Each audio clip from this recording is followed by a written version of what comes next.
안녕하세요. 오늘 여러분이 보내주신 자료들 가지고 좀 깊게 파보려고 하는데요.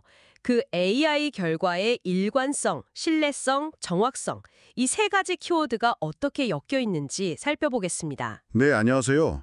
AI가 왜 가끔 좀 엉뚱한 답을 내놓는지, 또 우리는 그걸 언제 믿어야 하는지 이런 게 사실 중요하잖아요. 맞아요.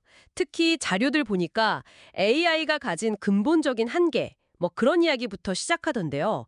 눈먼 추측이라는 표현이 좀 인상 깊었어요. 아, 네. 그 눈먼 추측, 블라인드 게싱이요. 그러니까 AI는 결국 자기가 학습한 데이터, 어떻게 보면 유한한 지식이죠.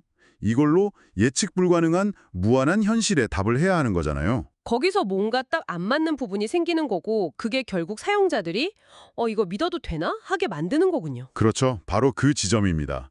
그 불일치가 신뢰를 떨어뜨리는 근본 원인인 거죠. 그럼 이 눈먼 추측 문제를 좀 해결하고 신뢰를 쌓으려면 어떻게 해야 할까요? 자료들 보면 그 실마리를 일관성에서 찾는 것 같던데요. 네, 아주 중요한 포인트예요. 같은 질문이나 비슷한 조건에서 AI가 꾸준히 같은 답을 내놓는다. 즉, 일관성이 보이면 사람들은 자연스럽게 그 답을 좀 신뢰하게 되죠. 일단 여러 번 같으면 믿음이 가는군요. 네, 그리고 그 신뢰가 결국에는 정확성으로 이어질 가능성이 높다. 뭐 이런 개념으로 접근하는 겁니다. 예를 들어서 메타 AI 같은 경우는 여러 조건에서 테스트해보고 한 95% 이상 그 정도 같은 결과가 나오면 이건 믿을 만하다 이렇게 판단하는 거죠. 그렇군요. 뭐 다수결 같은 느낌이네요. 여러 번 확인해서. 네, 비슷한 원리입니다. 근데 있잖아요. 일관성이 있다고 해서 항상 정답인 건 아니잖아요. 예를 들어서 계속 틀린 답을 일관되게 내놓을 수도 있고 맞아요. 아니면 뭐 우연히 한 번 딱 맞았는데 그게 일관성이랑은 상관없을 수도 있고요. 바로 그겁니다. 그래서 자료들에서도 단순하게 일관적이네 이걸로 끝나는 게 아니라 좀 더 엄격한 검증이 필요하다고 계속 강조해요. 한 번의 테스트 혹은 한 가지 방식의 테스트만으로는 부족하다는 거죠. 그럼 어떤 더 확실한 방법이 있을까요? 한 번으로는 부족하다면요. 네, 그래서 다중 일관성 검증이라는 틀을 제시하는데요. 이게 뭐냐면 세 가지 다른 방식을 같이 써보는 거예요. 세 가지나요? 어떤 것들이죠? 첫째는 다양성 검증인데요. 이건 서로 다른 모델, 예를 들면 한 3개 정도의 다른 AI 모델을 사용해서 결과를 비교하는 거예요. 특정 모델 하나만 가질 수 있는 어떤 편향, 그러니까 시스템적인 오류를 걸러내려는 거죠. 한 모델만 쓰면 그 모델의 흑세 같은 게 있을 수 있으니까 여러 모델로 교차 검증하는 거군요. 그렇죠. 두 번째는 재현성 검증입니다.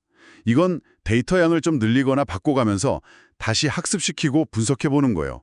AI가 특정 데이터셋에만 너무 잘 맞는 건 아닌지, 그러니까 좀 더 일반적인 상황에서도 잘 작동하는지 그 일반화 능력을 보는 거죠. 데이터 바를 받는 건 아닌지 확인하는 거네요. 네, 그런 셈이죠. 그리고 마지막 세 번째가 반복성 검증인데요. 이건 아주 간단해요. 동일한 조건에서 그냥 여러 번, 자료에서는 한 3번 정도 반복해서 분석해보는 겁니다. 혹시라도 그냥 운 좋게 무작위적인 오류로 결과가 잘 나온 건 아닌지 확인하는 거죠. 그렇군요. 다양성, 재현성, 반복성 이 세 가지군요. 근데 왜 하필 모델을 세 개 쓰는 걸까요? 두 개만 비교해도 되지 않나? 그 점도 자료에서 흥미롭게 설명하는데요. 이개만 비교하면 그냥 다르다 혹은 같다 정도만 알 수 있잖아요. 근데 3개를 비교하면 어떤 경향성이 있는지, 예를 들어 두 개는 비슷한데 하나만 다르다면 왜 다른지, 혹은 편향이 어떤 방향으로 나타나는지 좀 더 명확하게 파악할 수 있다는 장점이 있죠. 그렇네요. 추세를 볼 수 있군요. 네, 맞습니다. 그래서 이 세 가지 검증, 다양성, 재현성, 반복성을 다 합치면 훨씬 더 견고한 신뢰도를 확보할 수 있다는 게 이 자료들의 주장입니다. 이게 재밌는 게 칸트 철학에서 말하는 우리가 현실 그 자체는 알 수 없지만 여러 관찰이나 인식의 일치를 통해서 진리에 가까워질 수 있다는 생각이나 아니면 통계학의 베이지 정리와도 약간 맥이 다 있어요. 베이지 정리요? 그 확률 이야기 나오는 부분이죠? 네, 맞아요. 여러 증거가 일관되게 한 방향을 가리키면 우리의 믿음, 즉 신뢰도가 점점 강해진다는 그 원리랑 통하는 거죠. 그래서 그 베이지 정리를 써서 반복적인 테스트가 어떻게 신뢰도를 수학적으로 확 높이는지 보여주는 거군요. 수식이 좀 복잡해 보이긴 했는데. 네, 수식 자체보다는 그 개념이 중요한데요. 베이지 정리는 기본적으로 사전 확률, 그러니까 우리가 처음에 어떤 사건에 대해 가지고 있던 믿음의 정도가 있잖아요. 네, 처음에 믿음. 거기에 새로운 증거, 예를 들면 테스트 결과 같은 게 나오면 그걸 반영해서 사후 확률, 즉 업데이트된 믿음의 수준을 계산하는 방식이에요. 자료에 나온 예시가 되게 와닿았어요.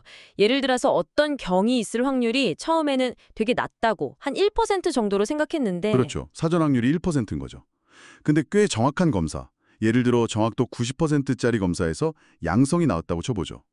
물론 위양성, 그러니까 실제로는 병이 없는데 양성으로 나오는 경우도 한 5% 정도 있다고 가정하고요. 네네. 그럼 첫 번째 양성 판정만 딱 받았을 때는 계산해보면 실제 병이 있을 확률, 즉 사후 확률이 한 15.4% 정도로 올라가요. 오, 생각보다 낮네요. 90% 정확도인데도. 네, 왜냐하면 처음 확률, 사전 확률이 워낙 낮았고 또 위양성 가능성도 있으니까요.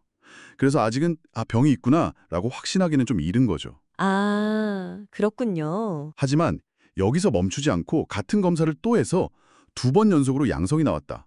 이러면 상황이 확 달라져요. 어떻게 달라지죠? 2번 연속 양성이 나오면 그 사후 확률이 거의 77%, 그러니까 76.7%까지 확 뛰어오릅니다. 와, 엄청 높아지네요. 그렇죠. 그리고 만약에 4번 연속으로 양성이 나왔다. 그러면 거의 99.9%에 육박하게 돼요. 4번 만에요? 와. 네. 심지어 처음에 병이 있을 확률을 0.1%로 아주 낮게 봤던 경우에도요. 4번 연속으로 일관되게 양성 결과가 나오면 사후 확률이 99.1%까지 올라갑니다. 이야. 그러니까 반복적으로 일관되게 같은 결과가 나온다는 게 수학적으로도 엄청난 신뢰도의 근거가 되는 거군요. 바로 그겁니다. 여러 번의 일관된 결과는 그 결과가 맞다. 즉 정확하다고 믿을 만한 아주 강력한 근거를 제공하는 거죠. 자료에서는 이걸 손익분기점을 넘는 것을 비유하기도 하더라고요. 일관된 긍정적 증거가 충분히 쌓이면 그 결과를 아주 높은 수준으로 신뢰할 수 있게 된다는 의미로요. 오늘 쭉 들어보니까 AI 결과를 그냥 막연히 믿거나 아예 안 믿거나 할 게 아니라 이 일관성이라는 걸 좀 체계적으로 검증하고 관리하는 게 정말 중요하겠네요. 그게 결국 신뢰할 수 있는 AI를 만드는 핵심이라는 말씀이시죠? 네, 그렇습니다. 특히 아까 말씀드린 그 다중검증 접근법이랑 또 베이지 정리를 활용해서 신뢰도를 정량적으로 평가해보려는 시도는 상당히 주목할 만하다고 생각해요. AI가 가진 그 눈먼 추측이라는 한계를 우리가 그냥 받아들이는 게 아니라 그걸 어떻게든 극복하려고 구체적인 방법론을 만들고 있다는 점이 인상 깊네요. 네, 그런 노력들이 계속되고 있는 거죠. 자, 그럼 오늘 이야기 마무리하면서 여러분께 질문 하나 던져볼까 합니다. 오늘 저희가 이야기 나눈 것처럼 AI의 일관성 그리고 그걸 통한 신뢰성을 굉장히 강조하고 높이려고 하잖아요. 네, 그렇죠. 근데 이렇게 일관성과 신뢰성에만 너무 집중하는 것이 혹시 AI가 보여줄 수도 있는 어떤 예상치 못한 창의성이나 아니면 좀 엉뚱하지만 새로운 발견 같은 것들 있잖아요. 그런 가능성을 약간은 좀 억누르게 되는 건 아닐까 하는 생각이 문득 들더라고요.